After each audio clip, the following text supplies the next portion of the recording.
Hello, and welcome to another episode of the Many Faces of Cancer podcast. I am your host, Melissa Groswell, and joining me today is Courtney Lockwood.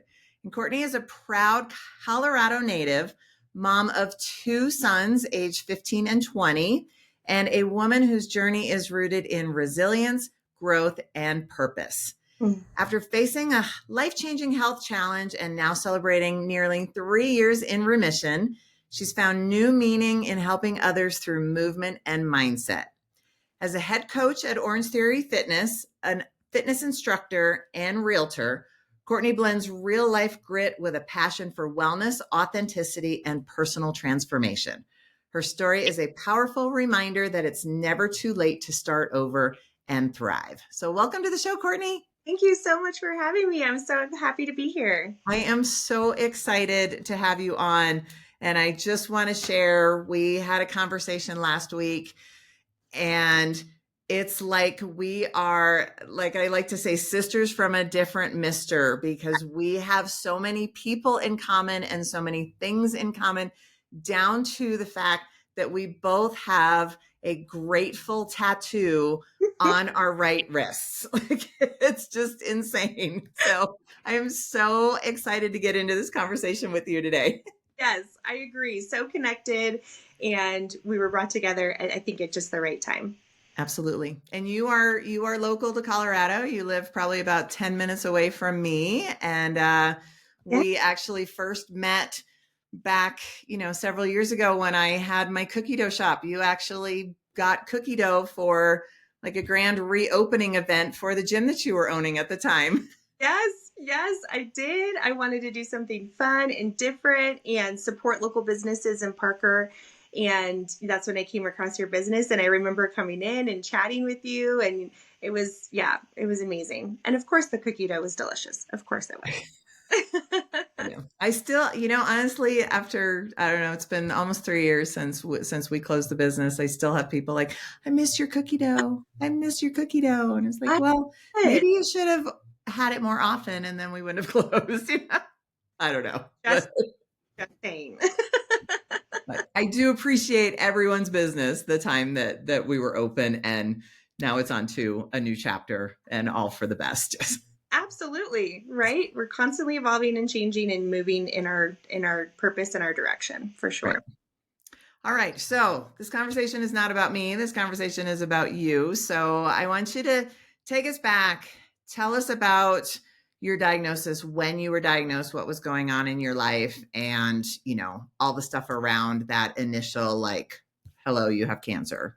Yeah, absolutely. So I turned 40 in the pandemic. So 2020, I turned 40, so June. And, that's when, of course, you were naturally supposed to start getting your mammograms done, but we were in the height of the pandemic. And so it wasn't necessarily a priority. And it was also difficult, to get imaging done because, again, we were in the height of the pandemic. Everywhere was short-staffed. And so at that time, I wasn't having any symptoms. I knew that I did have a strong family history. But then fast forward about March of 2021, I did start having some symptoms. And I'm very grateful for that, because it's the body's way of telling us, hey, hi, something's wrong. And I'm always so grateful for those signals.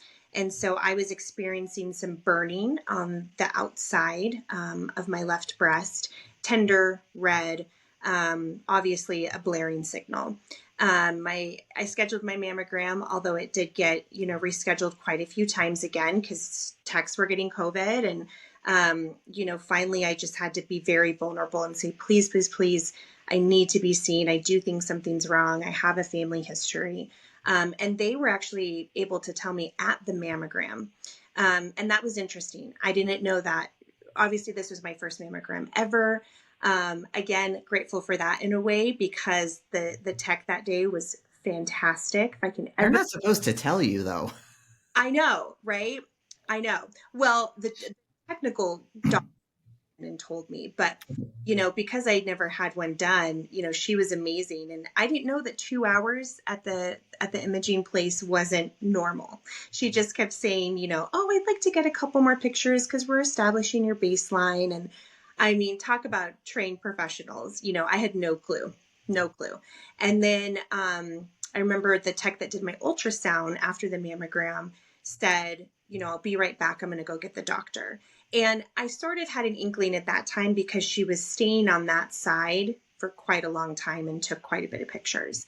I sat up, I remember vividly, and looking at the screens, and she left the tumor on all the screens. And Mm.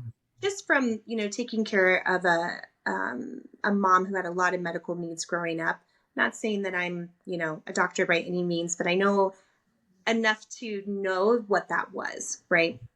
So the doctor came in and said, yeah, we're pretty sure this is breast cancer. And I just was like, again, how am I finding this out at my mammogram? We haven't done a biopsy, we haven't done anything. But he just said because of the shape of the tumor and where it was located and measurements he was pretty confident that's what it was. So I still to this day have no memory after hearing that. Drive home. Like, I didn't want to tell my, then husband, over the phone. I wanted to tell him in person. And then we quickly went into action, so I had my biopsy, which was very difficult and painful. And, found out, I think within 24 hours, I got the call. Yeah, go ahead. So you had your mammogram and your ultrasound like at the same appointment. So that first visit, they did it all and told you like all in one shot. All in one shot. Yep. Wow, that's very unusual. Right. Right. I just was, yeah, and that's why I always tell people, no matter if this is just a regular mammogram, if you're nervous or you have family history, take somebody with you, just take somebody with you. It's a very vulnerable test and you just never know. Right. So that would have been amazing to have somebody there that day, but that's okay. Um, Now, did you get genetic testing? Because you said yeah, that you do have a family history. Do you have the genes or anything? Or so I okay, have gene, you have uh, what? Paul B2 gene. Okay, I don't know what that is. Yeah, it is it's associated with the BRCA gene, but Okay. so it's a mutation. That's the word I was looking for of the BRCA gene, and it wasn't discovered until 2014. So when my family was all on my mother's side, all getting tested back in 1998 for the BRCA gene, because we did have such extreme levels of cancer in our family, I tested negative because that's not the gene I have. I have the Paul B2 gene, right? So yes, I was told that, and that's associated with breast cancer, ovarian cancer, and cancer. And So what's the third one? pancreatic. Pancreatic. Oh, Hmm. yeah. Now, did your family members have the BRCA gene, or did they all come back negative? They did. My grandmother, Okay. my mother did not, but my grandmother did, and an aunt did. But Okay. my aunt had lupus, and so her medical diagnoses were just always kind of ambiguous. So who knows? Who knows if that was accurate? Because she had an autoimmune disease, so it was just hard to diagnose things with her. But my maternal grandma did have breast cancer. I had a maternal aunt that did have ovarian cancer, and my mom's brother passed from pancreatic cancer. So I just like a blinking light for this gene, right? So not I always say that I wasn't surprised by the diagnosis. Of course, still devastated. Of course, but it wasn't a shock, because of the family history. So we went into immediate action. I was diagnosed with stage 3 triple negative breast cancer. I had it in both. The right side was in situ carcinoma, so it was still just clusters of cells that were held in one spot, thank goodness. But the left side was a pretty large tumor in stage 3 and growing aggressively. So we took action quickly. My oncologist wanted to start with chemo to decrease the size of that tumor.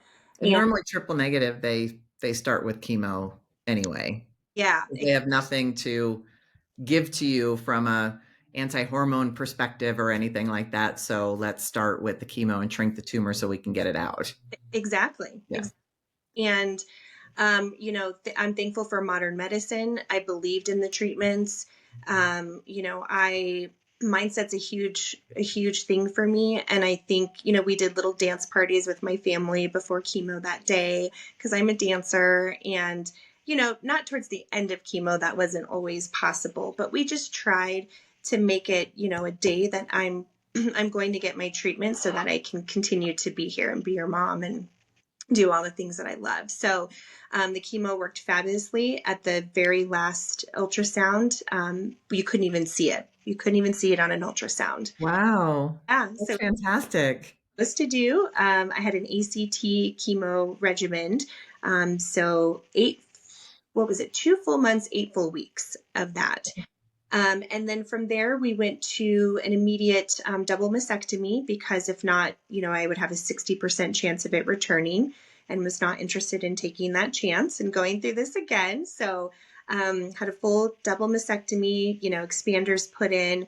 And then again, we're still in COVID. So reconstruction didn't actually happen until a year later because and rightfully so, I was not considered urgent, so they needed to keep their schedules open for urgent cases in plastic surgery that were coming through. That's completely understandable. And so then I finally got my reconstruction and I had what's known as a deep flap. So they were able to take tissue from my lower abdomen and then build new ones. So no implants here for me. It's all my own tissue, and I'm very, very happy, very, very happy with the procedure. And so that's kind of like the 30,000-foot view. And we are now 3 years out, but you had it like a full year of those expanders in before they did the reconstruction. Wow. Yeah, That I'm sure was just such a joy. such a joy, such a joy. But As my niece liked to say, what a delight. it's a delight to have these plastic things in my chest wall. Right.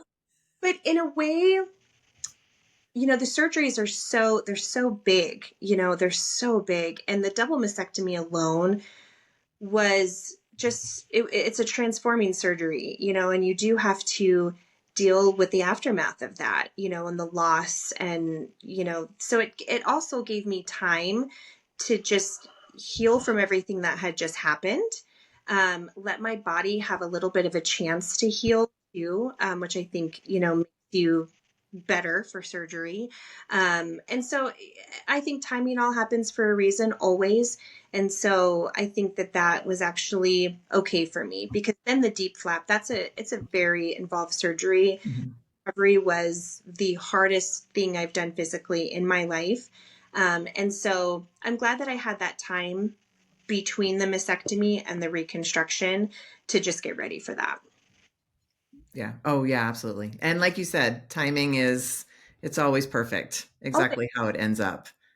And always. who knows if you had had it done sooner, like there could have been complications, other things could have happened. And, God watches out for us, even if we don't understand why. Absolutely. Absolutely. So, and the year was still us, figuring out COVID and figuring out how to get our kids back to school and doing online school and, figuring out how to work a job, fully remote for the first time. And so there was a lot happening that I don't even really remember that year, in between, because there was just so much life happening. And then all of a sudden, I got the call and we can schedule you now. And I was like, oh yeah, I still got to I still got to get this plastic stuff out of me. now. So yeah, I mean, it was just, yeah, it just was a crazy time for everyone. So can I ask, and I've had people on who have had, implants. I've Yeah, had people who have had, deep flap or a lat flap, and and then I've had people who have just gone flat.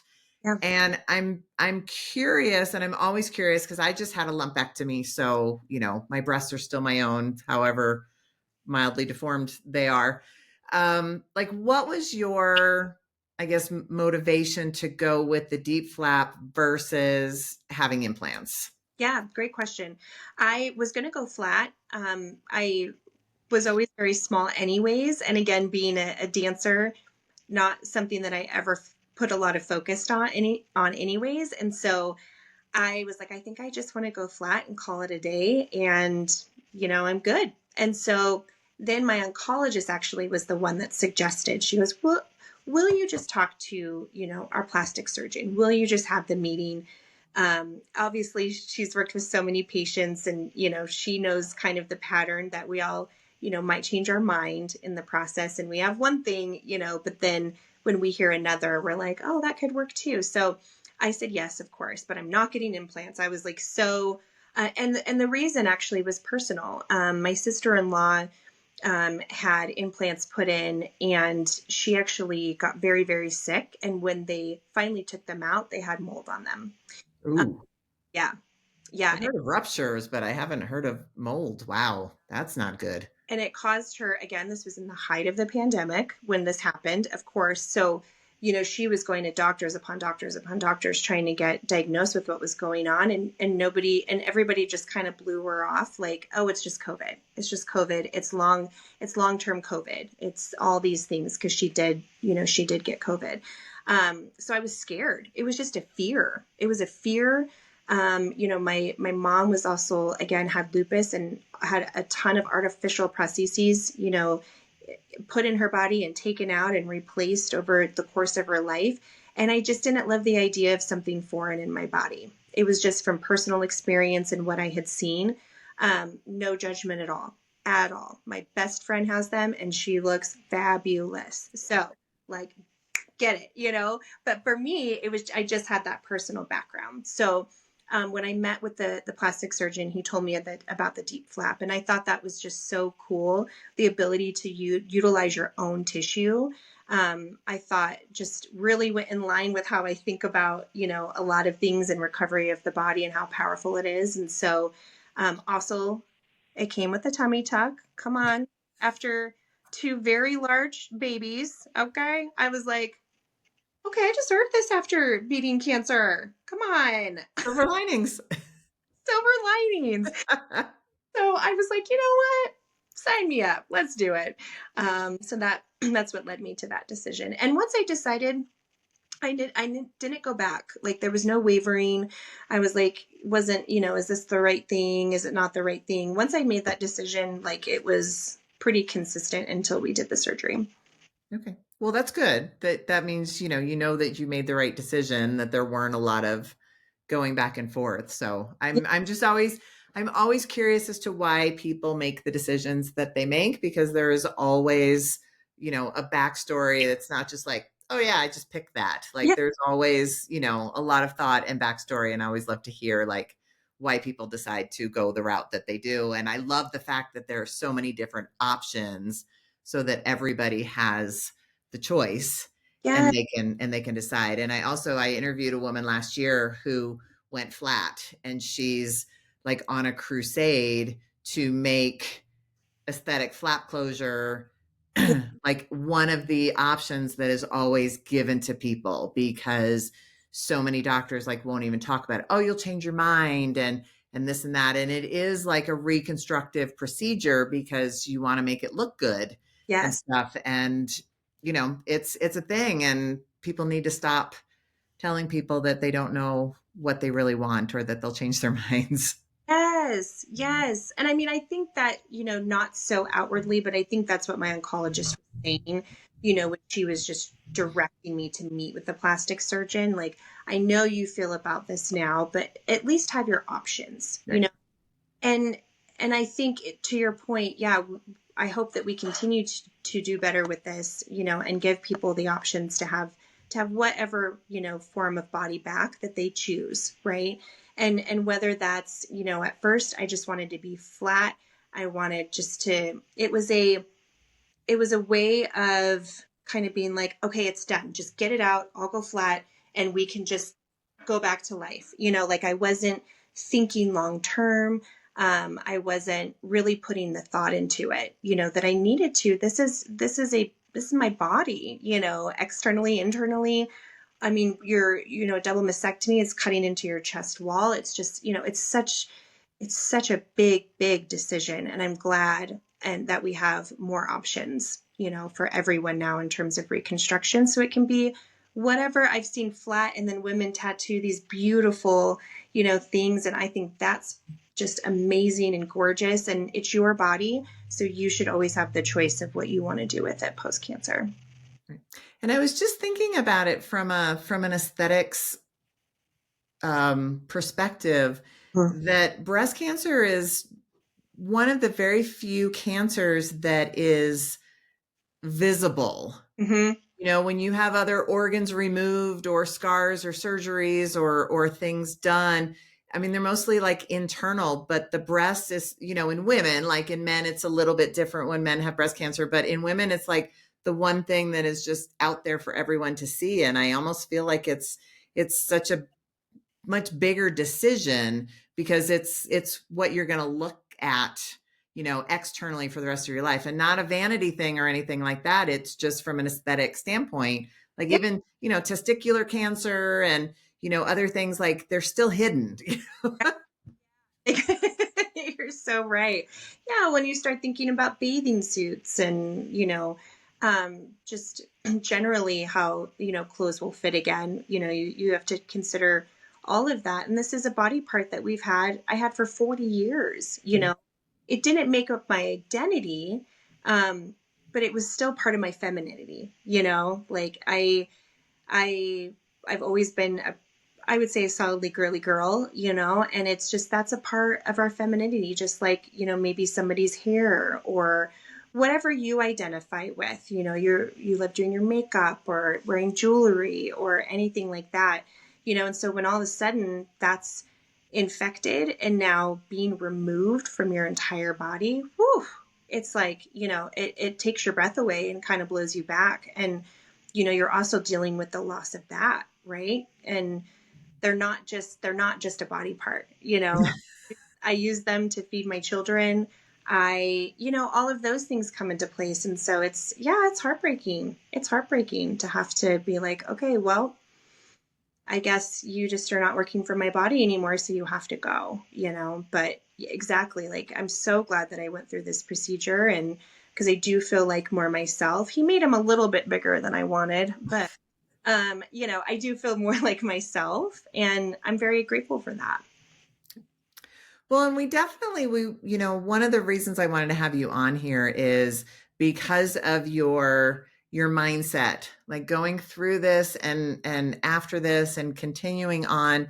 And I really want to kind of spend a little bit of time on that because as we all know, you know, you hear those three words and your life stops. Your life completely changes one way or the other, no matter how you end up.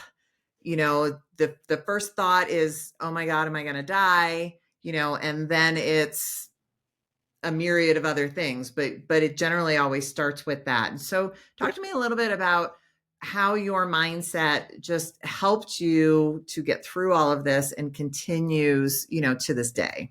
Yeah, absolutely. Again, I think part of it was that, this wasn't a surprise diagnosis. This didn't, come out of left field, if you will, yeah. But so I think that was part of it, wasn't being so shocked, by the diagnosis. And then also, absolutely, my first mindset was that, wow, this is stage 3. This is aggressive, like this. I'm so glad we caught this, but hopefully the treatment, will work. And then once, my team was like, we've got this, we have a plan. And I was like, okay, all right, well, my team has a plan, and I am going to, just really immerse myself into that plan. And then also, I was running my gym in Parker at the time, and, movement is the key for me to everything. But also, our gym rallied around me in the biggest way. And I know not everybody, gets that support. And that's a huge passion project for me. Because I had a lot of it. I had a lot of people in my corner. Meal trains were set up, all the things, right, to just take care of me and my family. And, I think for me, I went into it like, okay, let's get this done because this is annoying. And I really don't have time for this. Like, I need to get some things done in my life. And, I do share with people too that cancer is not the hardest thing that I've been through in my life. And so I took it in a very, in a different approach of like, okay, well, let's get this done. Like, let's modern medicine is beautiful and let's do what we need to do so I can get back to my life and get back to what I love, because this is not going to be the thing that takes me out. Like that was my thing the whole time. I was like, no way, this is not my story. Nope, absolutely not. Not happening. I'm too young. And I think too, when you tell cancer no, that's really powerful, right? Don't give in to cancer, and you don't just sort of go, okay, which of course I had those days. I'm not saying that I didn't have those days at all, but um, I was like, nope, absolutely, no, this is not going to be the thing. And so, that was huge for me. And then incorporating movement and exercise, that changed throughout treatment, of course, and got harder and harder. But I always, being, a dancer and then now a fitness instructor and coach, I know how critical it is to move my personal body, whether it's just sitting outside and walking around the yard, which is all I could do at sometimes. I was still able to dance, pretty not long, but I think I was like three sessions I was still able to dance kind of at my highest level. Um, so yeah, that I think those were humongous keys for me. And of course just faith, faith that God has me, and he's never going to give me anything. He's never given me anything that I couldn't handle. And even though they've been things that are like, people would say, wow, how did you get through that? I did, I did because I had faith and I was given the tools, and, that's all we can do. That's all we can do. Well, and I like that you kind of put in there, because when we talk about mindset and, okay, this isn't going to be the thing that kills me, and on and on and on, it's important to remember that that's not your perspective every minute of every day. Like, we all have bad days, we have bad moments, may have bad weeks. It's just a matter of, okay, if you choose to totally immerse yourself in that for the moment and feel it and then move on, versus taking it on and living there, for the entire course of your treatment. Yeah, absolutely. And I could have said so many things like, are you kidding me? I've already so much in my life, like why this now? Like this. And I had those conversations with God too. Don't get me wrong. At first it was, like, seriously, come on. Like, really? But it was a really big thought for me that helped that one was, this is going to maybe sound crazy, but I was so happy that it was me that got diagnosed and nobody else in my family, because I knew I was equipped based on what I had been through in my life to handle it, and I just knew it would be harder for me to watch somebody that I love so much go through this and be so helpless. So I was like, okay, all right, if I have to be the one, and I still would choose getting diagnosed again and again and again before, anybody in my family. And so that it was almost like, not that you've been given this responsibility, but I don't know. I don't know. I just was happy that I was the one and not my family. And because I knew I could do it. I could get through it. I've been through hard things. Well, and part of it, I think, is honestly, I feel the same way. Like, I think being a caregiver is so much harder than being the patient. And Yeah. part of it, I think, is because as the patient, even though you're not completely in control, you still have control, and it's what's happening to you, and you can control what you do and how you think and all the things. But when you're a caregiver, like, you're completely helpless. Like, all you can do is as much as you can do for the other person. And I would take being the patient any day over, I don't want to even say having to take care of someone, but taking care of somebody else going through it, because you were completely helpless. And I think my husband had a harder time with my diagnosis than I did, because I'm just like, all right, I'm going to get through this and it's going to be fine and life is going to go on. And he's like, oh my God, I could lose my wife. Yeah. So I totally get that and absolutely agree. And I think also as moms, Oh, yeah. we're used to, like, yes, I would, I'd stop a bullet for my daughter kind of thing. And that's just kind of ingrained in us. But I don't know, hopefully that other people feel that way too. But I think especially as moms. Oh, I think it's ingrained in me for sure. I would agree with you for most moms, that we'll take the shield, yeah, or the bullet, not the shield. We'll hold the shield. Will be the shield. Like, where is the shield in Yeah. this, for our kids any day, and part of that too, my kids were younger still, not toddlers, or, they were teenagers at that point, but still that mindset and how you approach the day, I would think about that too, because yes, mom's sick, but I wanted them to see mom still hopeful, mom still happy, and to this day, my younger son, he knows how to cheer me up, and he comes in and does funny dances, or I have all this camera footage of this one time when I was going through treatment, and he was like, Mom, just keep taking pictures, and I'm gonna like do different things at different times, and so we're going to create this story. And I have that as a core memory. It wasn't anything big, but it was like, yes, mom is still laughing, mom is still here with you, mom is still showing up to your games, and that's when he was playing flag football, and I'd be sitting on the sidelines, sick as a dog, but like, because and not that I didn't want them to see me sick, but I wanted them to see me sick, and not sick but, right? Like, and so we lost this part of our mom, because no, I'm still here, I'm just going through treatment, to get this fixed. So I wanted it to be cancer, and I still have a beautiful gym, I still have my beautiful children, and we're going to celebrate those things still, because next year we won't be talking about this, hopefully.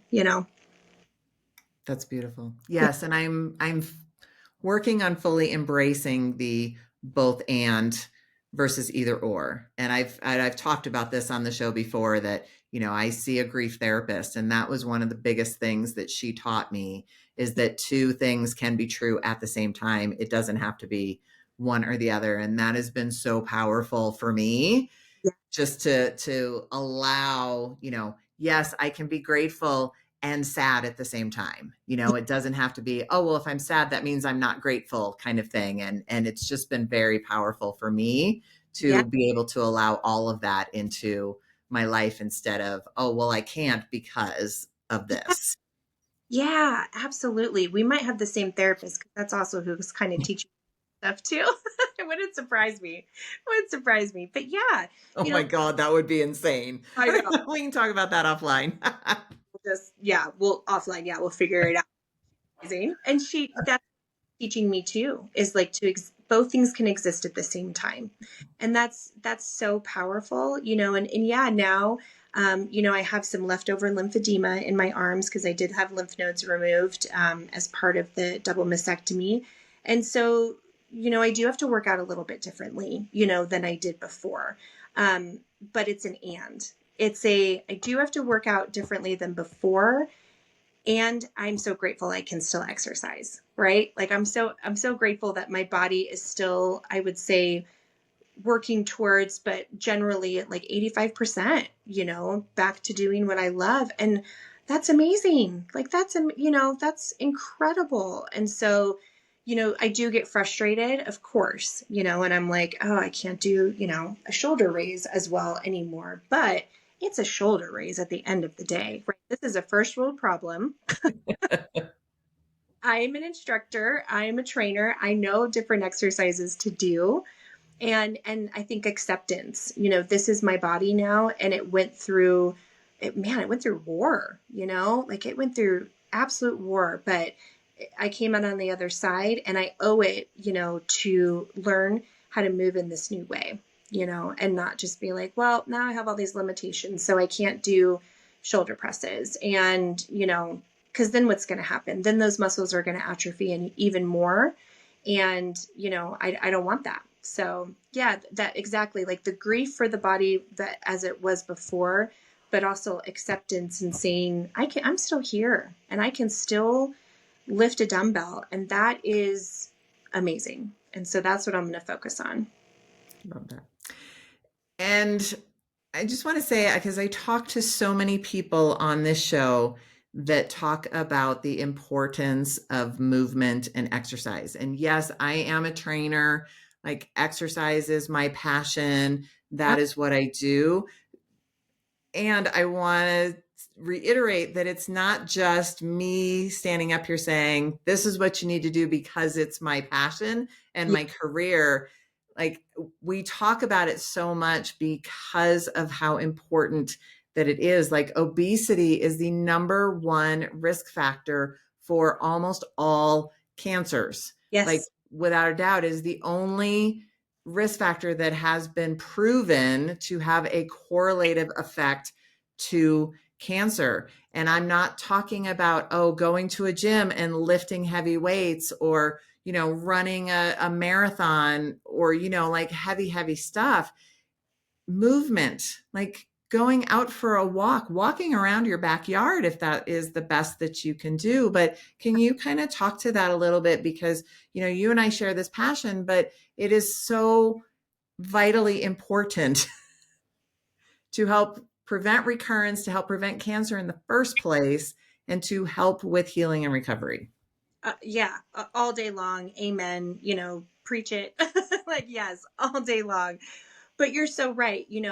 Both of us, had a fitness background, before diagnosis, right? So I knew, in a way, I think I knew what I needed to do to try to, keep my body just in a healthy state to be able to receive chemo and get through surgeries, right? And recover well from surgeries and things like that. But that's knowledge that not everybody has, right? And I absolutely recognize that too. And so a huge passion for me is teaching people from square one, right? And I do think in the age of social media, and just so much content out there, it can be overwhelming for people, to feed into that. And okay, I need to, have this set of dumbbells and a bench, and I have to have all these things before I can start this process. But then I don't know what to do, so I'm going to go to a gym.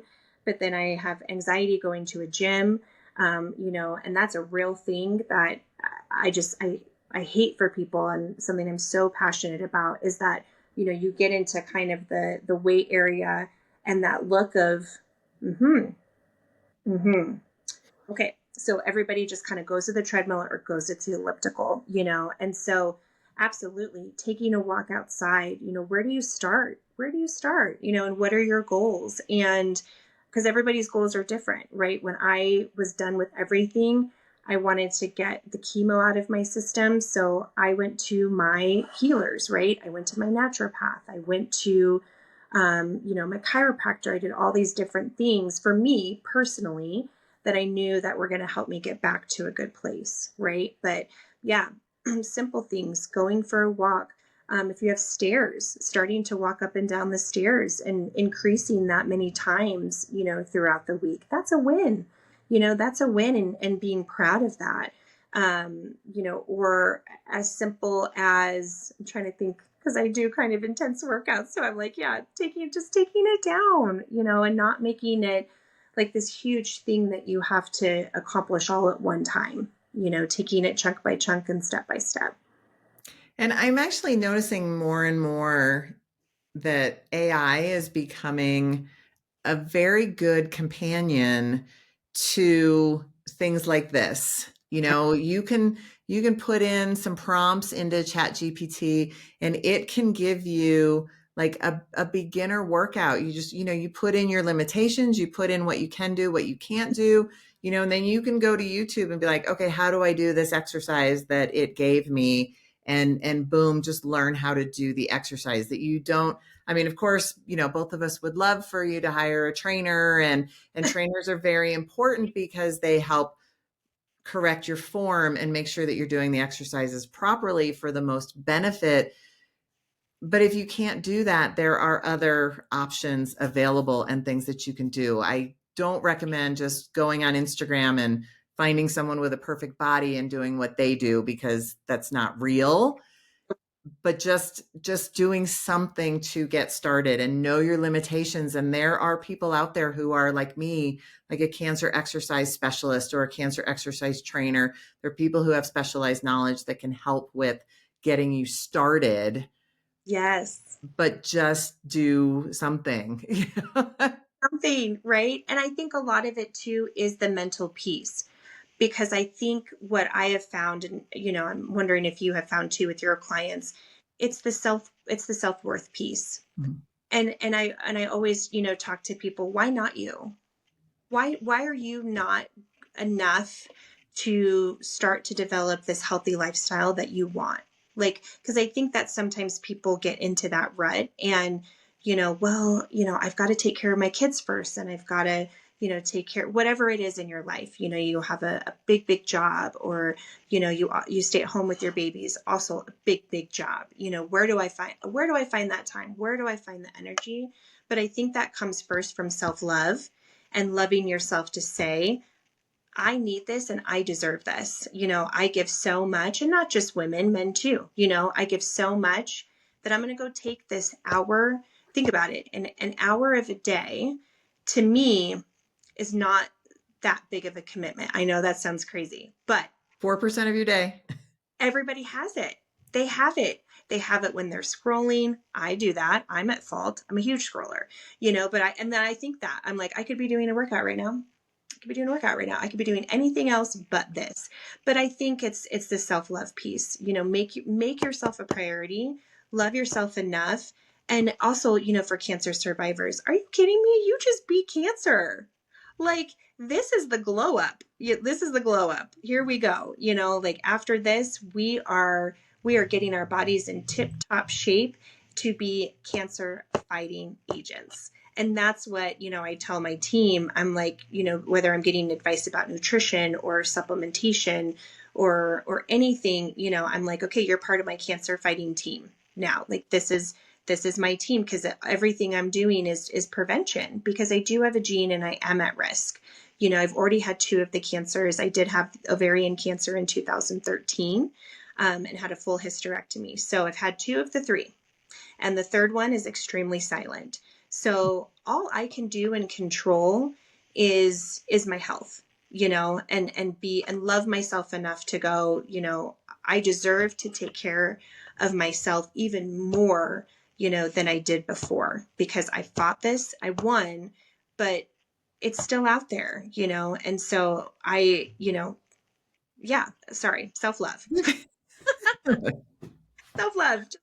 All right, Courtney, where can people find you? Where can people get a hold of you if they want to reach out to you, if they want more information, if they want to just chat with you? What's the best way to get hold of you? Yeah, email's great. Do you want me to say my email address? Well, we can, I mean, you can, but we'll definitely put it in the show notes as well. Yeah, email's great. You can find me on LinkedIn. My social channels. I'm a realtor here, in Colorado native. Um, so, that's all my social channels. Dance with Court on Instagram and TikTok, and Courtney Lockwood on Facebook. Yeah. And then I'm a head coach at the Orange Theory Fitness off of Pine Bluff. So come see me there if you want to come chat about fitness and getting your foot back in that door. And you know what? You don't even have to work at Orange Theory or work out there. Just if you need some help, on how to get back to a plan. I know a great gal who is running this amazing program at Parker Rec Center. I don't know if you've met her. So crazy, but I can refer you, to somebody that's doing amazing things, and just love to chat with you. Yeah. Love it. Absolutely. Well, thank you so much for your time today. Thank, This was such a great conversation. thank And I you. know people need to hear this information. And, if I have to beat a dead horse to get people to hear it again and again, movement, mindset, Attitude. attitude, and putting yourself first once in a while. Absolutely. Thank you so much, Melissa. All right. Have a great rest of your day. All right. You too. Bye Bye. bye.